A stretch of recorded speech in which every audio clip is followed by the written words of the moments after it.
There we go. How's that sound? Still muted.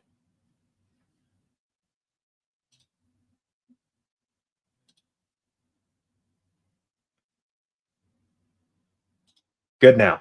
All right. Bumpy start there to get things started.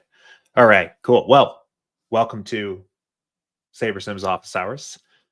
Hit a little bit of a speed bump there, but my name's Jordan, head coach here at SaberSim, covering for Andrew here today.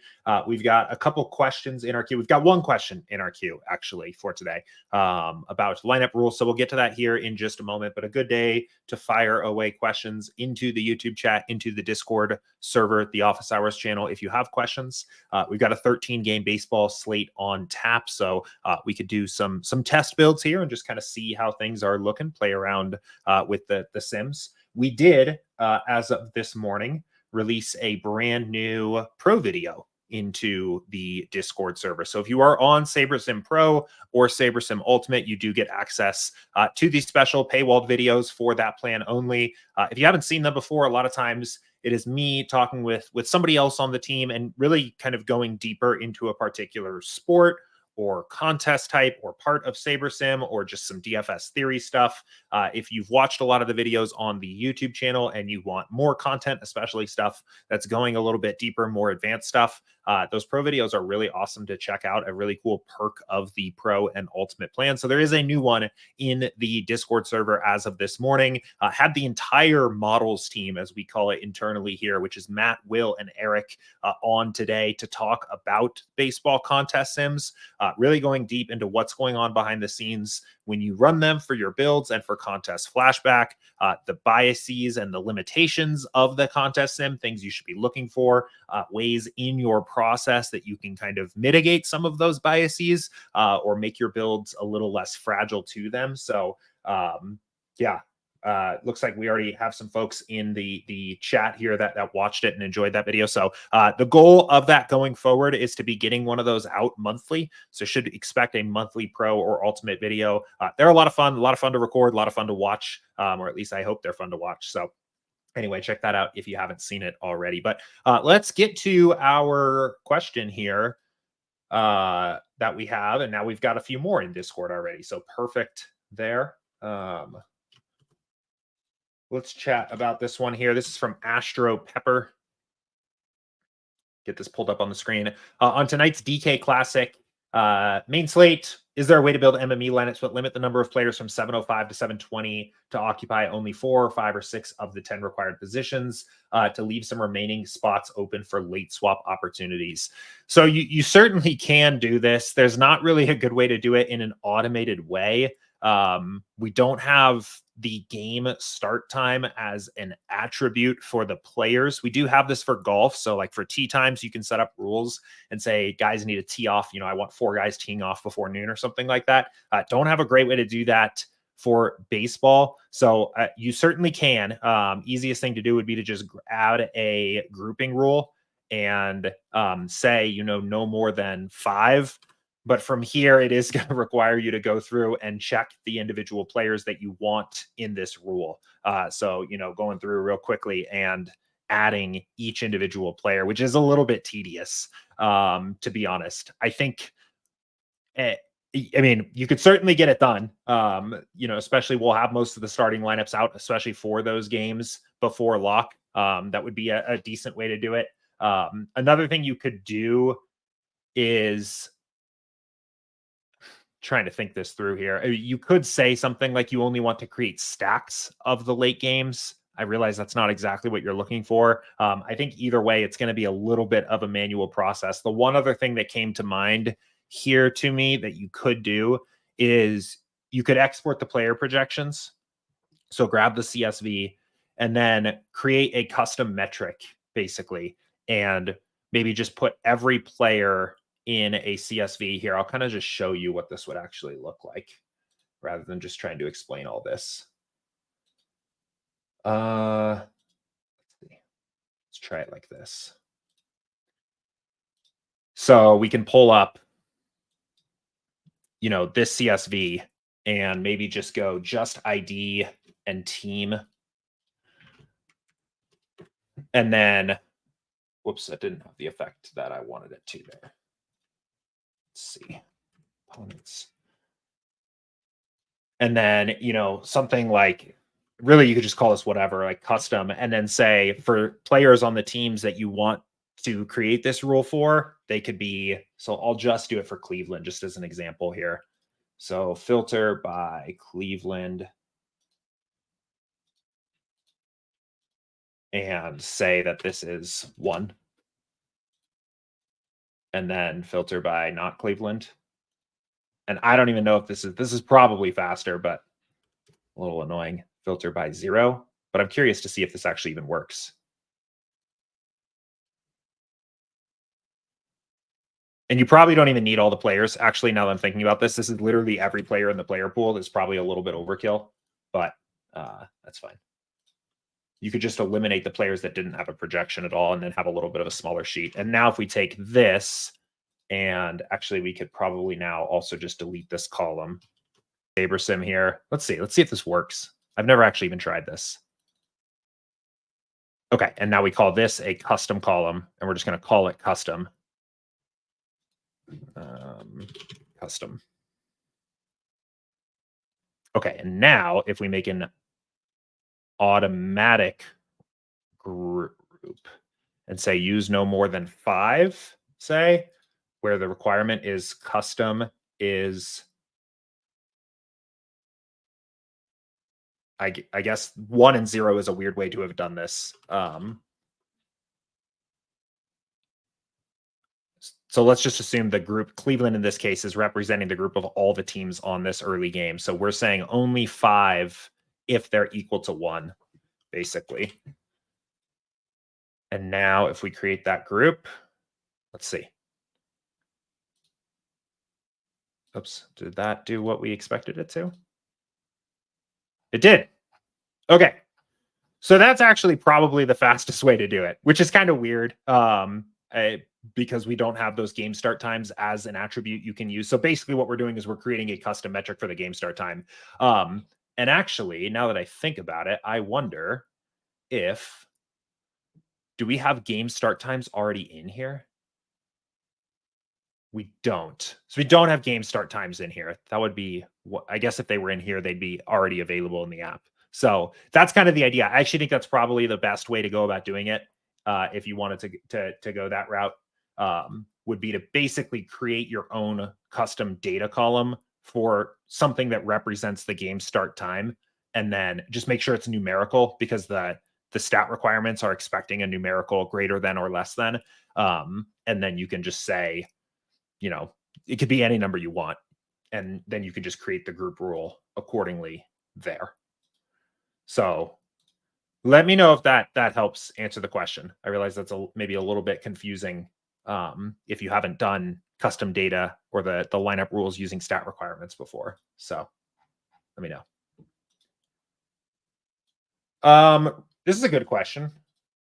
And I see some questions coming in a YouTube chat too. So we'll get to those in a second. I'm gonna get caught up on Discord here first. Does your process change on a massive MLB slate? I generally run 1 less max unique than it will give me with success. Yeah, I think min uniques is kind of a natural thing that would change. I would actually probably say that I'm a little bit inclined to use more min uniques rather than less, but that I don't think that's like a fact or like a law of larger slates that you must be doing that. That's just kind of by nature of the way that your lineups will get built.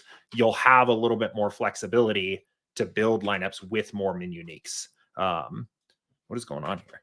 There we go. Hang on. Let me refresh the app. I don't know why it's not taking my inputs there. There's more players in the player pool, so your lineups that you're getting out of the Sims are naturally going to be more diversified. So you're probably going to get more. You're probably going to have more diversification available to you when you go to diversify your lineups. My general process, if you've watched my videos walking through my baseball process on the YouTube channel, does not change dramatically with much bigger slates. I would say if you're playing, maybe 2 game slates or something like that, maybe you can make an argument that you start to have a little bit of that showdown mentality start to come in where you think about duplication a little bit more. Maybe you're intentionally leveraging ownership a little bit more, but also at least for the most part in baseball, those 2-game slates also come with much smaller contests because they're turbos or afternoon contests where, you're not getting 15,000, 25,000 lineups in those contests. They're like 2,000. So your risk of duplication is going down at the same rate the slate size is. Broadly speaking, I don't think my process changes dramatically for a very large slate. I'm trying to think about other things that I would think about. I would say on a larger slate, I am more conservative with weather risk, right? As there's more games on the slate. The way a lot of times I think about weather is like that really that you needing a player to be successful in DFS from a given game. That's a small percentage of likelihood, right? I'm conservative with weather already because most of the time I think there's a lot of different ways that the slate could go where you don't need those players from that game anyway, so you can just reduce some downside for free with being conservative with weather games. If there's 13 games on a slate, that's even more the case. There are even more lineups you can make that are profitable without that team. On a 4-game slate, it might be really hard to fade a game with really bad weather, for example. But anyway, let's close the loop on this here and run the contest sim and just play with min uniques here, because I would say I probably am likely to be a little more diversified with min uniques on a large slate. I've been settling in on most baseball slates this year being at around 4 min uniques. The way I have just arrived at that is I will run my build, I will run my contest sim, I'll filter out unprofitable lineups, and then I have found that most of the time the one less than max number of min uniques, which is my general rule of thumb that I use here, is around 4. So I've just kind of stuck on 4. But I wouldn't surprise me if it's closer to 5 or 6 for a 13-game slate. So we'll sort by risk-adjusted ROI and filter out the unprofitable lineups. So only show me lineups that have an ROI greater than 0. So a ton of lineups are coming through as profitable here, first of all. But if we bump up min uniques and try to find that artificial max here, so 7 is our max, right? Or 6 is our max. So 1 less than the max would be 5, which is a little bit more, which is higher, one min unique higher than I've been kind of as my standard through most of the season. So I would probably be a little bit more diversified in a 13-game slate for sure. But big picture wise, process doesn't change too much. I guess the one other thing, so I've talked a little bit before about how a lot of times I'll go in here when I get to this point in the build and maybe look for a few intentional fades of what I tend to do is I look for a few pitchers that are particularly chalky, that are up against good hitting teams and maybe have that low salary, like the chalky SP2 most of the time. A lot of times I want to attack that guy if they're up against a good hitting team. So the guys that could potentially fit that today would be maybe Severino, maybe Soriano here, up against pretty decent teams, low salary guys that I think are going to be chalkier. But on a 13-game slate, they're not going to be as chalky. And sometimes you don't even need to do that as much, right? The negative leverage factor isn't as important there. So that would actually be one other thing where on a bigger slate, I'm probably less likely to try to go find game theory angles to play and instead trust the sims a little bit more. Whereas on a six game slate, 7-game slate, I'm probably a little bit more likely to try to do that. So good question though. And then for single entry, would you run just one lineup or several? I think it kind of depends on what you mean here. So I think there's a couple ways for me to answer this. The first is when I think about single entry contests, a lot of times it's a part of a larger portfolio of lineups I'm playing on the slate. So, and this is kind of DFS profit plan, our contest selection guide, right? We'll have you generally playing a mix of a bunch of different single entries along with 20 max and 150 max, and then filling them all with unique lineups. So if you're referring to, I would not recommend playing the same lineup in multiple single entry contests. You're really just increasing your variance and just doubling down on that lineup where you'll realize profit a little more reliably by spreading out and playing unique lineups into each of those. So I would certainly recommend that. In terms of actual like process for building, single entry lineups, I do have a really helpful video on the YouTube channel that is a good place to get started with this. It's a new one here. So in the How to Beat MLB DFS in 2024, this 5-step process to building profitable MLB DFS lineups. This is basically like a how should you build one good lineup video. So if you're playing a high stakes single entry or you want a ticket or something like that, or even if you're playing like a qualifier and this is how I would recommend building a single good lineup on SaberSim. If you particularly wanted to make sure one good lineup from your build ended up in a particular contest, this is how I would recommend doing it. So I'd watch this. This is a really helpful video, but bigger picture, a lot of times when I'm thinking about my single entry contests in my lineup portfolio, they're a part of the bigger picture and they're fitting in here to the rest of the build. So if I was playing, let's say this was my actual pool and I was playing, say, the mini max and the $1.20 max and a bunch of single entries, and maybe I had like 195 total entries, I would probably be doing something a little bit more like this. Maybe min uniques is coming down in that case, and just filling these uniquely into my file from there. That's how I would approach it, because I'm thinking about my contest portfolio rather than particular contests that I'm targeting particular strategies for. Is more just like, I like the structure and the portfolio of my entries I have as a whole. Here are 194 diversified lineups that I can play that I like for them. So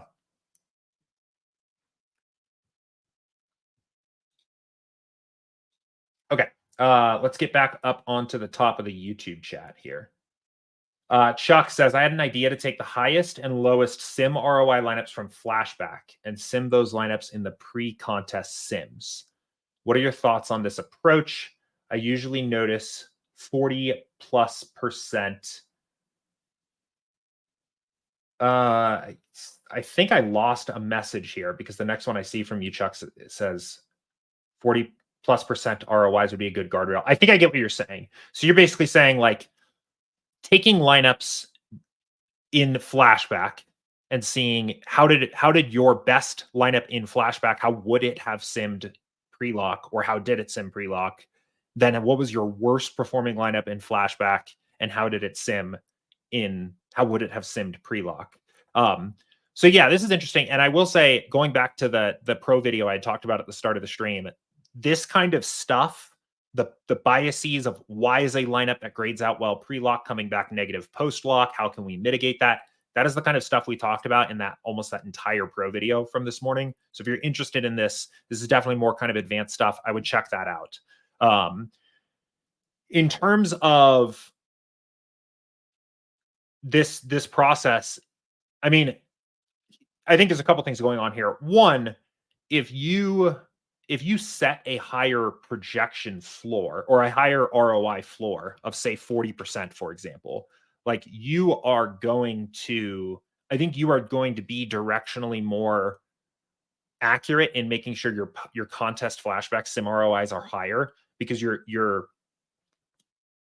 just raising the bar of what those lineups have to do, right? Like, if your worst lineup that you're playing is a 40% ROI lineup instead of a 5% ROI lineup, then we have to be wrong on the ROI lineup by a lot more for the 40% lineup for it to come back as negative in the post-contest flashback. So I think there is something to be said for that. On the flip side of that, one, that's going to reduce the number of lineups you have in your pool. So it's going to reduce the ability to diversify with min uniques to some extent. It's also going to reduce your ability to take individual stands with your portfolio, right? You're essentially getting closer and closer to what we believe is optimal in the game simulations, but you might disagree with that, right? There might be a lineup that is shown as a 30% ROI in your build that, because of negative leverage that you're getting on by stacking up a team against a pitcher that you think is going to be popular, like something I would want to do, you don't have access to that lineup anymore because you've eliminated it with this more rigid pre-lock rule. The other thing to keep in mind there is, and we talked about this in the pro video too as well, is sometimes the reason that a lineup, it's not always true that it is just the worst lineups in your portfolio become the negative ROI lineups in contest flashback, right? Like, if it's not completely linear in that way. and if it was, it would be a lot easier to solve this problem, right? If it was just like the lineups below 50% ROI are always at risk of becoming negative ROI in post-contest flashback. So we set a floor there, and then all of our lineups are always profitable. It doesn't always work that way. There are assumptions that are kind of baked in, and there's variance and noise baked into both the game simulations and the field lineups that can come through at any lineup in your pool. Now, lineups with a higher sim ROI are a little bit less likely for that. But for example, we're seeing a lot of A's lineups here as our highest ROI lineups in our pool. And it may not take much extra ownership on the A's for these lineups to quickly become unprofitable, even though they're the top lineups. And in setting a more rigid projection floor and reducing our ability to get higher min uniques, we actually might even get more concentrated on the A's. So one of the conclusions we came to in the video, and again, I'd really recommend checking it out because it goes a lot more into depth, and the models team is a lot more articulate with talking through some of the stuff than I am at times here. What I would be thinking about is to try to create a portfolio of lineups that is resistant, that is anti-fragile to being wrong about anything on the slate, right? Because you know that certain things are going to be wrong, especially as it relates to the field lineups. Even in a theoretically perfect ownership model that like had no other biases, there's just enough randomness in what lineups actually get played that it's going to affect the way that lineups grade out. And your goal curating your portfolio should be to try to make it resistant to those where possible. And I think min uniques is just a great tool, period, to do that already, because it's going to reduce the amount of risk. If we look here, the drop that we get from Oakland going from 45% to 4% to, let's go back to 5 to 22% already makes us a lot more resistant to fragility in the ownership projection of the A's, while still getting over the field on them. But there's other things you can do there too. So anyway, good question. And definitely stuff that we go into a lot more in that pro video. So I checked that out. Do you have a min salary that you typically run when finding lineups to build, or do you run the defaults regardless of sport or showdown slate? Yeah, this is super interesting. And it kind of depends. This is one of the things I've been looking at. I've been using flashback quite a bit, especially to look at salaries. And especially just because it's a very easy thing to see quickly. So let me pull something up here and we'll kind of talk about this. But I think the defaults are fine. And I think this is an incremental improvement. I'll start by saying that. I don't think bumping up your min salary by 500 or dropping it down a little bit in certain sports is like the skeleton key. But I do think there's something to learn here when looking at salary allocation for different slates. So this is a 7-game slate from the other day, so not exactly the same thing. But I have found, for the most part, amongst top 150 maxers in these contests, for baseball, salary is getting pretty well close to maxed out. I've noticed that throughout this season. And a lot of times I would actually even go even further to say in sports where duplication is not a significant concern, I have found that the salaries allocated by the top 150 maxers are pretty high. I have played with a salary max of 49.5 in baseball this season, and I have liked it, for lack of a better word. I don't have like a lot of quantitative evidence to say it makes you that much better, but I like building lineups with higher salaries in general for baseball. And I found that to work pretty good. Now, on the flip side, for showdowns and dupe sports, it's a very different story, and it really depends on the sport. I did a ton of investigation in NFL last year into NFL Showdown to study how some of the top players were using salary to avoid dupes in different types of NFL games, and found that the average salary used by top players for NFL Showdown seemed very correlated to the total of the game. that the lower the total of the game got, the more salary was left on the table by top players, and the lower their dupes got, and the higher the total of the game was for the NFL Showdown game, the more salary they were comfortable. And this is assuming a large field 150 max tournament on a primetime game, not so much all the showdowns during the Sunday slate, but the higher the total was, the more salary players used while still keeping their dupes down. And that kind of checks out intuitively. As like a game has a higher total, there are a wider spectrum of players that have upside to get to a game to have a 52-point total. A lot of players are going to have to score. Some of them are low salary. Some of those are there's just a wider variety of players in a low total game. The point scoring is very concentrated, right? There's only a few players. Like it's harder to build lineups that are unduplicated while using max salary.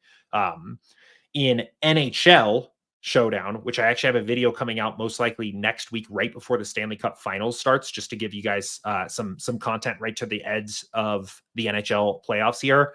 One of my tips actually in that video is to set your minimum salary higher than the default is, because with how small these contests tend to be for NHL Showdown and how big the player pool is of usable players, you really don't need to take a lot of risk to avoid duplication in these contests. And you can afford to increase the quality of your pool a little bit higher. So I think that's kind of the way I think about it. Is a lot of times I want to be bringing my min salary down and even my max salary down on sports where I'm really duplication focused and I'm trying to intentionally play lineups that I think other players are not going to play. Whereas in sports where that's not as much of a concern, I want to bump that up, mostly just to increase the floor of the worst possible lineup in my pool. I think that's probably the really, especially as it relates to baseball, like we don't need to spend too much time today talking about NFL Showdown in on the last day of May here, right? For baseball, for main slates, the value that you get out of slightly increasing that is you're just making the worst lineup in your pool probably a little bit better. And while 5,000 lineups is a lot, it's not even close to all of the lineups that are possible, or even all the lineups that are good that are possible. So increasing that floor of that min salary, I think, can be a little bit helpful. But it's set at 49,000 already. So we're really talking about a small difference here. Like the idea that a lineup at 49,000 salary is not good and a lineup at 49,005 is good is probably not true. But I have noticed that those top 150 maxers are using a lot of salary, and I've made that adjustment here a little bit this year. So I find myself constantly dropping it for MLB to like 45K only because I wasn't sure which way it'd be affected. I thought I'd have a limited player pool by using a higher total. Yeah, I think it's mostly like, it's not to say that a lineup at even 47.5 in baseball is not viable, right? If you wanted to go on this slate and play, like, I don't know the salaries exactly, but I'm assuming Oakland probably has low salaries, and presumably that maybe Washington has low salaries, right? Here, we could probably just look at the value and kind of intuit this pretty quickly. Or if you wanted to do a White Sox A's stack, right? It might be literally impossible to build that combination of teams with a salary floor set high.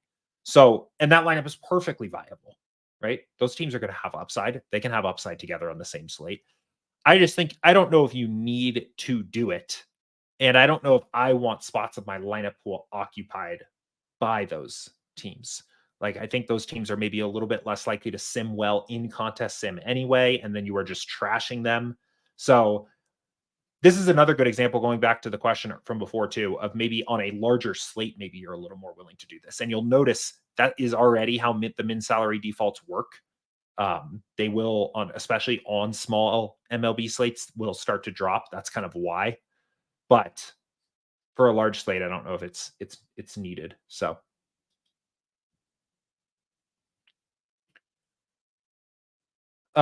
Jay said, how can we add more of a player's minutes? So you don't have a good way to do that in a direct way. There's no way to say, hey, this guy's projected for 28 minutes. Bump them up to 32 and kind of re-sim the game. The easiest way to do what happens in practice, if you were to do that, is to just bump up the player projection by the correct value. So if we go back to last night here, what I've done in the past is just quickly get a point points per minute idea. So maybe you thought Naz Reid was going to play more last night. So we have him projected for 22.3 points at 24.25 minutes. So that is, he has in our Sims, he has 0.92 fantasy points per minute in this sim. So if you think that he should get an extra 3 minutes or something like that, you're increasing his projection by 2.75. So I'm doing some of this off screen on the calculator app, but like you can kind of follow. So really we're saying Naz Reid's projection should be 25 in this case. And you've essentially increased his minutes projection. Now, those 3 minutes need to come from somewhere. I think at this point, it depends a little bit on how extreme your minutes projections are.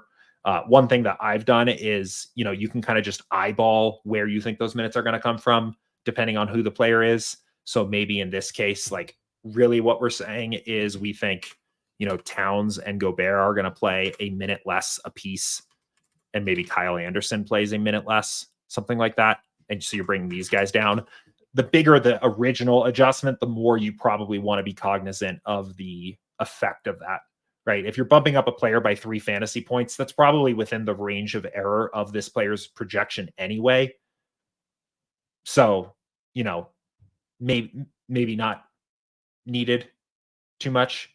But if you thought the rotations, especially in like regular season NBA, if you think a player's minutes projection is off by like 15 minutes, like somebody gets hurt, it's the first time they've been hurt all year, we don't know who the backup is really going to be, and there's a lot of variance in that situation, and you think the backup that is simmed is just like not the actual guy that's going to start and soak up most of that minutes, you would obviously want to account for that by reducing some other players. Otherwise, you're going to have minutes projections that add up to 260 minutes or something like that. But this is a simple way of kind of doing this here, and adding that to your process. So 5 uniques for 13 games. I mean, so again, it's not. I mean, sure, that probably is not going to lead you astray. I don't really generalize that way. What I like to do with my lineups is I will run the build. Get back here. And filter out lineups that are unprofitable in the contest sim. So I have basically my pool of 4680 lineups here. And then what I do is I look to see how high can I put min uniques before I stop getting the number of lineups I need. So if this was for a 150 max contest, if I go to 7, all of a sudden I'm only getting 146 lineups back. That's not enough. If I go to 6 will give me 150. That is the maximum. I like to leave my min uniques at 1 or 2 less than that max. It kind of depends on the slate and how many other changes I'm making to my exposures. But so I'd be probably in the 4 or 5 range here for this slate. So if you just took away from that and said, okay, 4 to 5 min uniques for every MLB slate, you actually would probably get pretty close to other people that were following this step for step.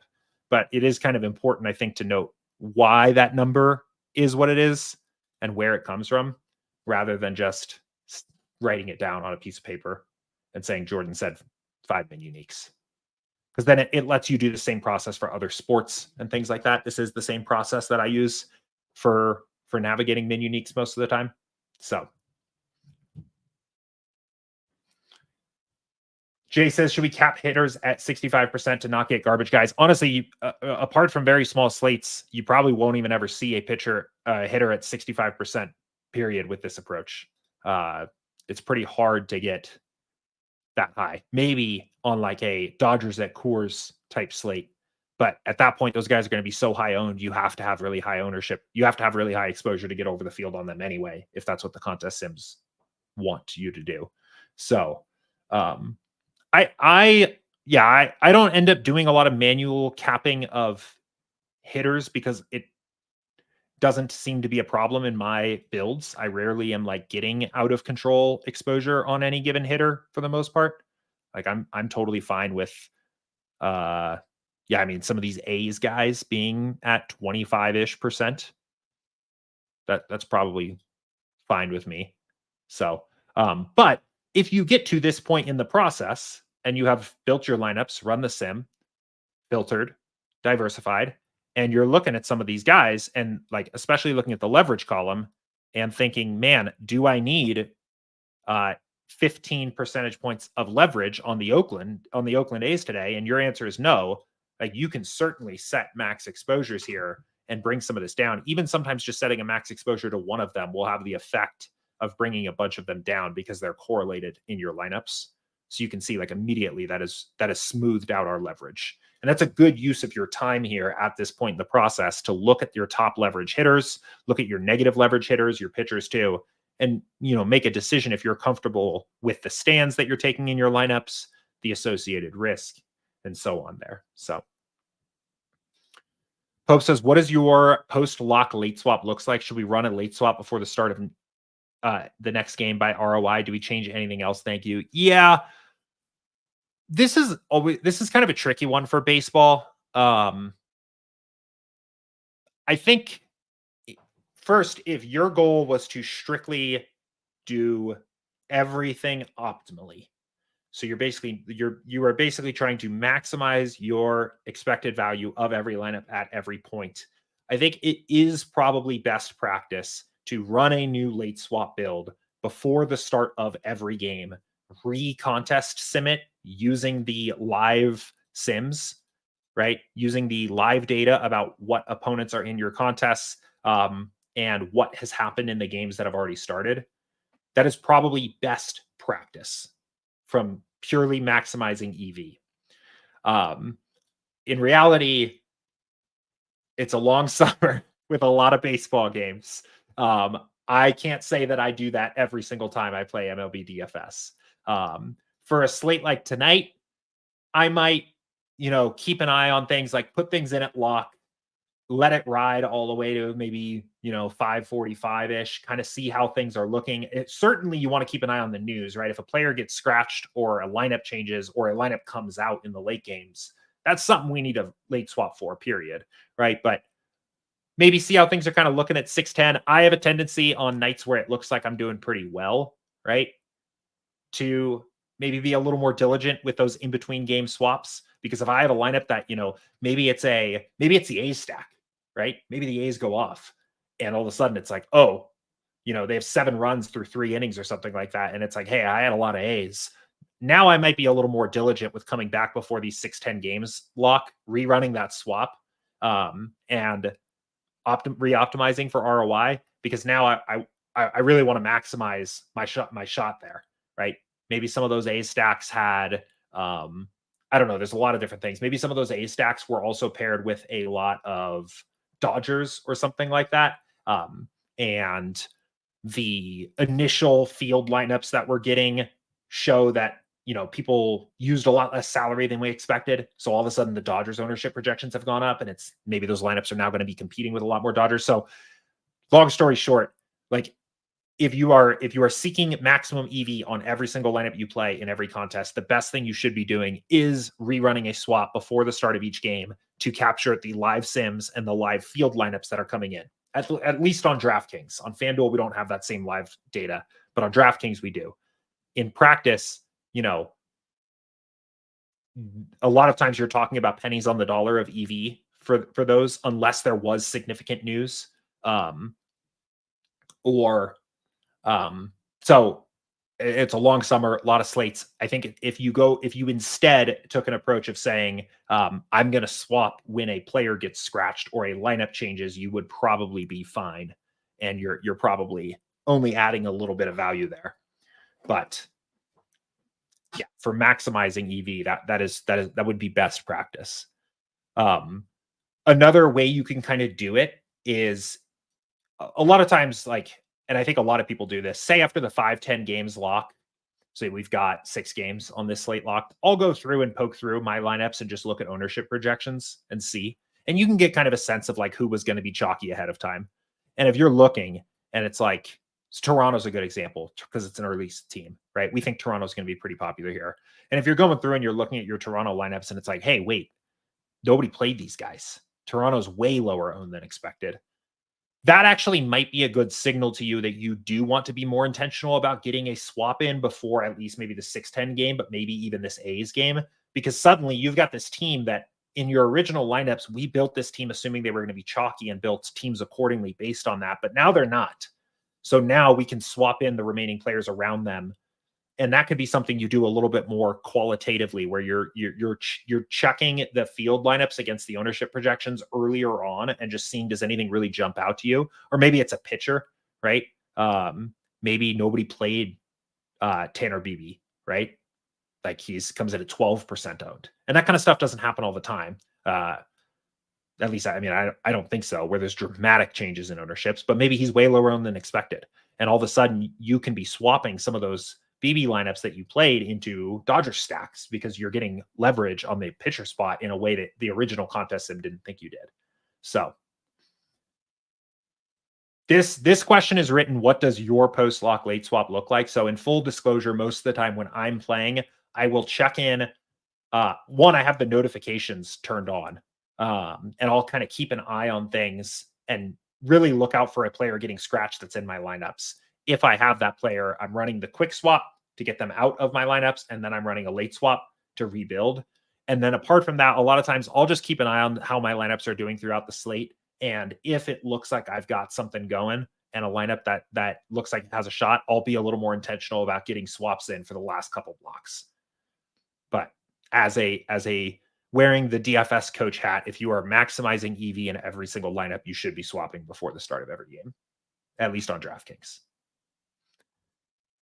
So another good question there. Cool.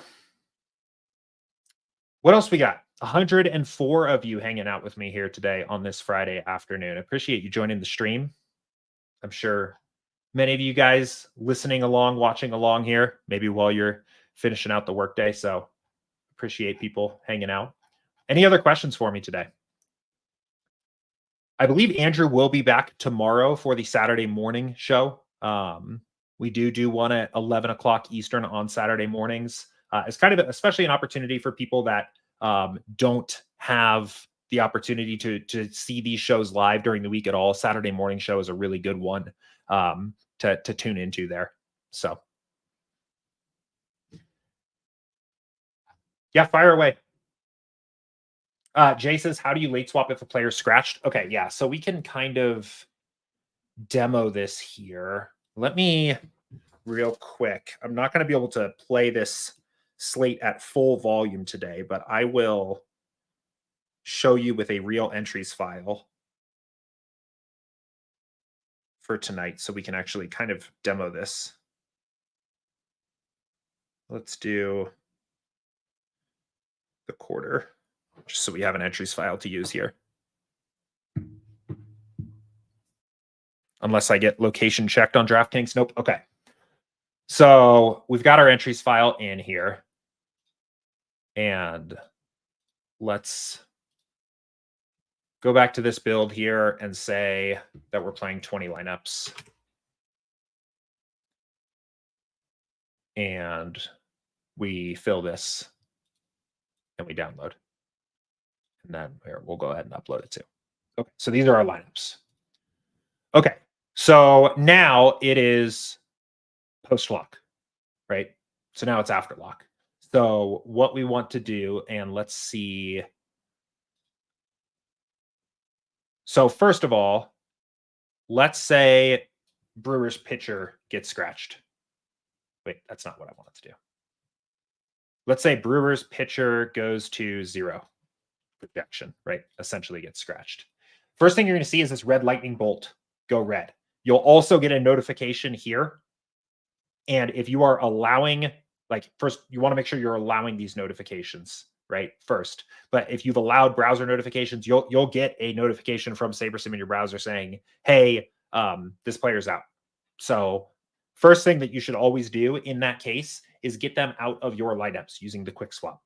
So the quick swap will basically put in the best possible projected player in a game who has not started yet into that spot in your lineups. And if it's a hitter that got scratched, one thing you can do is first do swap best available from the same team and put in a different hitter on that team into as many spots as possible to maintain the stack that player probably is a part of, and then swap the remaining with best available. But when you do this, so in this case, it's saying, okay, we got Tobias I was said Tobias Harris. You got Tobias Myers out of your lineup. We put in Jose Soriano into one. Now we can download this, re-upload to DraftKings. That's like your panic button. Get this guy out of my lineups. And really, you should just be doing that all the time, even if you have time to late swap, right? Then what I would recommend doing when it actually comes time to late swap the lineups is clicking this button and initiating a late swap. So what this is going to say first, what contest do you want to late swap? And then this down here is, do you want to take the build settings you were using from the original build in your swap? So like if we did clone current build settings, this would take the build settings that are used in this build 3, any exposures we had set, anything like that, and take it over into the late swap. There's not really like, I can't tell you this, like you should do this one way or the other. You should just be aware, like if you do use defaults, you're going to lose custom exposures you set before. If you use clone current build settings, you're going to keep those exposures, but that might also make it harder to swap, or it might swap in a way you no longer want to do, right? So let's say you had a bunch of min exposures for Dodgers stacks, and then the Dodgers lineup comes out and a bunch of guys are resting tonight, right? It's a terrible Dodgers lineup. Well, if you cloned your current build settings, maybe you're still forcing 40% Dodger stacks, right? So just be aware of that. I tend to typically go back to use defaults, but that's often because also I'm not making a lot of individual changes to my builds. So I just want the late swap to work as cleanly as possible. So you go to late swap one contest. This is going to create a new build now for you. Looks very similar to how it does pre-lock. The only difference here is you can't change the number of lineups that you are swapping, and you can't directly change the number of lineups you're building. It's instead going to ask you how many times do you want to swap each lineup. I generally max this out. So I'll just enter 5,000 into this field, and it will just find the maximum number where pool size doesn't exceed 5,000. One thing to keep in mind here, if you're only playing a handful of lineups, it won't always actually achieve this number. Sometimes it will kind of, like if you were playing 3 lineups, it isn't necessarily going to be able to find like 1,300 valid swap options for each original lineup you played. But you just want this number as big as possible. Then you rebuild. And now this is going to rebuild the best possible lineups around all the players who have already locked. In this case, in this example, the slate hasn't started. So it's not really going to do anything. This is exactly the same as building pre-lock, actually, at this point. Nothing is different here. But let's say this is at 6 o'clock my time. This would have all of the players in the earlier games locked, all of the players in the later games unlocked. So it takes a minute to run. And then you want to run very similar to exactly what you do pre-lock. You want to run your contest sim. Only this time, your contest sim is not just using the pre-lock game simulations. It is using the post-lock game simulations. So for all the games that are in progress, let's say it is currently 3-1 Mets in this game. All of the game simulations that we're using for that game when you run your contest sim are not assuming the full range of possible outcomes anymore. They're assuming what is the possible range of outcomes now that the score is 3-1 from this point, right? And if you came back to at 8 o'clock and some of these early games had already finished, they're going to have no range of outcomes. The fantasy point for a player that they scored in the game that ended is just what they scored. In addition to that, it's also pulling in the real lineups your opponents are playing in your contest. So your contest sim now, when you run for the quarter jukebox, for example, is not looking at what do we expect the field to look like on average. It is literally what lineups do we know are already in this contest, and what are the most likely options that those lineups of the players we don't know in those lineups could be. So you're progressively, and this is kind of why, to the previous question of like, should you late swap before the start of every game? My answer was theoretically yes, because all of this stuff adds up to getting a better idea of what the most profitable way is to play the remainder of the slate. So if we run this contest sim now, right, this time it would run with a knowledge of what players are actually in lineups in all these early games. How are those games going, right? How have they started, right? If your A's have 0 runs through the bottom of the 4th inning or something like that, all the A's stacks are going to start looking a lot worse. So now you can rebuild those lineups to try to salvage as much equity as possible. So anyway, you run the contest sim, sort by risk-adjusted ROI, and now you could re-enter these lineups. Save, download, re-upload to DraftKings. So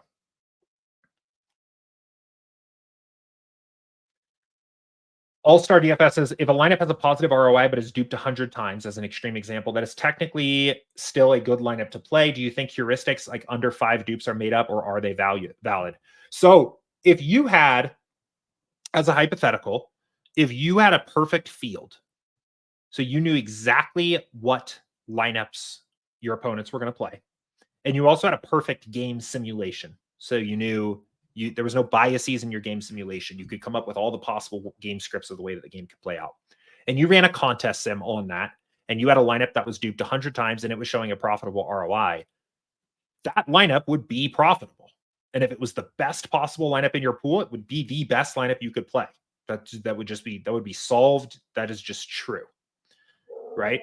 So like that, sorry, my dog's barking. It distracted me here. That the dupes are kind of a descriptive way of identifying if a lineup is likely to be profitable, because as a lineup gets duped, what it wins when it wins goes lower and lower. But it is not necessarily a statement of fact that any lineup that is duped is unprofitable, or that any lineup that is duped more than another lineup is less profitable than said lineup, right? So you will see, and this, I think a really good example of this is NBA Showdown, where with a more limited player pool, especially in the playoffs with massive contests, right, there are plenty of lineups that are duped, sometimes quite a bit, that actually grade out as profitable. And that's just because like you can't just build lineups of a bunch of bench guys that are like almost have no chance of making it into the game and have a lineup that's ever going to win or score enough points to win. So if you look and see what the top 150 maxers are doing here, which is often what I like to do for these, you'll see average dupes 25 here. I think this is Osimo. I was looking at this earlier. So Osimo got down to 5 dupes and left a little salary on the table. This is actually, like, speaking of contest flashback, I would actually be pretty interested to go in and look at his lineups and see, like, what did he do here? Because being the third highest sim ROI 150 maxer, 3.0% average sim rate, and having an average dupes of 5 or less with 37 uniques, like, that's actually pretty impressive, I think. But you'll see a lot of these people, right? This is a good example too. 64 average dupes, average sim ROI of 80.7%, right? And that's because in NBA, a lot of times, like, the opportunity cost of sacrificing projection or salary to lower your dupes is too high. You don't win often enough with unique lineups for it to pay off lineups that win more often but share winnings when they win. And NFL Showdown, on the flip side, is the opposite. Lineups that are much less likely to be duped win often enough to pay off they win often enough to pay off that sacrifice. I feel like I'm not explaining that particular point really well, right?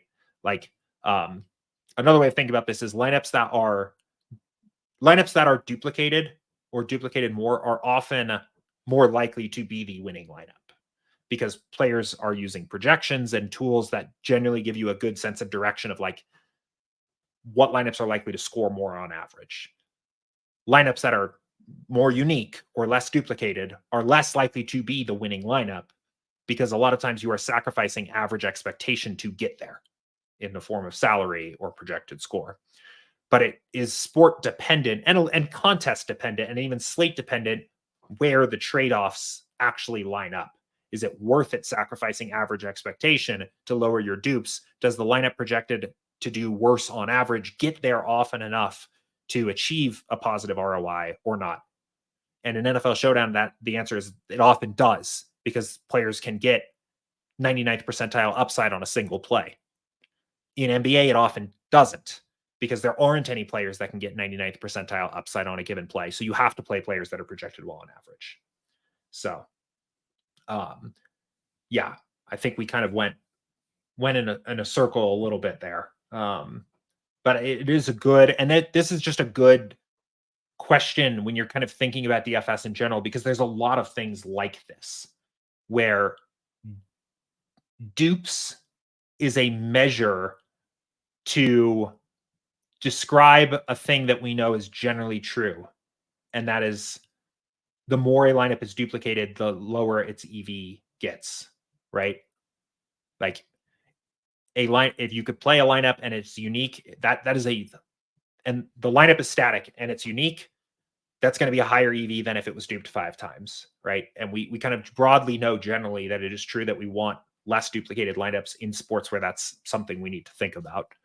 But dupes itself is just a descriptive characteristic that kind of helps us get there directionally. And it's not a statement of fact that it needs to be a certain number for your lineups to be profitable in any given slate. The reason I think this is like interesting to think about just broadly is you hear similar things with ownership, or stack types is another common one, right? QB +2 with 1 run back, right? That gets tossed around as a rule of NFL DFS because that is an easy, simple rule to program into an optimizer that has no other basis for what correlations are.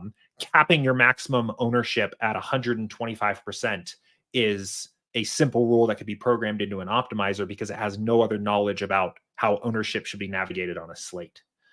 In practice, when you can use something like a contest sim to solve those more directly, the rules of thumb kind of fall apart a little bit. So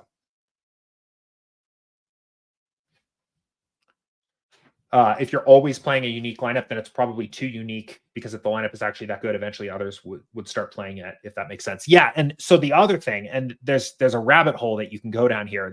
I think this is a really interesting part of strategy, is lineups that are profitable when they are unique are a lot more fragile have a lot more fragile expected ROIs, right?